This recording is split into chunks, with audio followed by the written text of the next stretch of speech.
हेरेँ वर्ल्ड ब्याङ्कको त्यत्रो लगानीको बाटो छ, त्यो बाटो क्वालिटीको भएन, बिल्कुलै भएन। अब यसको समस्या जे छ नगरको नेतृत्वमा छ, नगर प्रमुख यसको नेता हुनुहुन्छ, हामी सबैले उहाँकै नेतृत्वमा यो कुरा अगाडि बढाउने हो। भोलाबारी मोडको विषय पनि चाँडोभन्दा चाँडो हल हुनेछ भन्ने मैले आशा अपेक्षा राख्छु।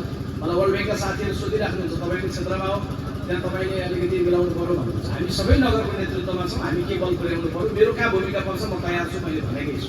के गरेको हो म त छक्क परेको छु। जुन क्वालिटी हुनुपर्ने हो, मान्छेको घर जाने बेलामा जसरी सहज हुनुपर्ने हो त्यो छैन। भिडियोमा हेर्नुभयो भने तपाईँ आफै त्यसमा कमजोर हुन्छ। त्यसकारण म वडा दाजु पनि यहाँ हुनुहुन्छ, मलाई पनि एकदम ध्यान आकर्षण गराउन चाहन्छु। नो कम्प्रोमाइज, एकदम जनताले कर तिरेको पैसाबाट सरकारले वर्ल्ड ब्याङ्कलाई पैसा तिर्नुपर्छ भने सरकारले 0.75 चाहिँ ब्याजमा लिएको छ। त्यसकारण कुनै पनि परियोजना एकदम नो कम्प्रोमाइज, कुनै सम्झौता नगरिकन, सम्झौता ठेकेदारसँग गर्ने हो तर क्वालिटीको चाहियो। यसबिचमा मेयर साहबले ध्यान आकर्षण गराउनु भएको कुरा पनि मैले थाहा पाइसकेको छु। निर्माण व्यवसायलाई पनि इन्जिनियरलाई पनि तपाईँको साथमा हामी हुन्छौँ। तिनीलाई कोलाई बोलाएर छलफल गर्नुपर्ने हो। क्वालिटीको बाटो बनाउने कुरामा चाहिँ दबाब मेयर साहबले चाहिँ राम्रैसँग दिनु होला। तपाईँको साथमा केही पर्दाखेरि हामी सबैजना साथमा छौँ।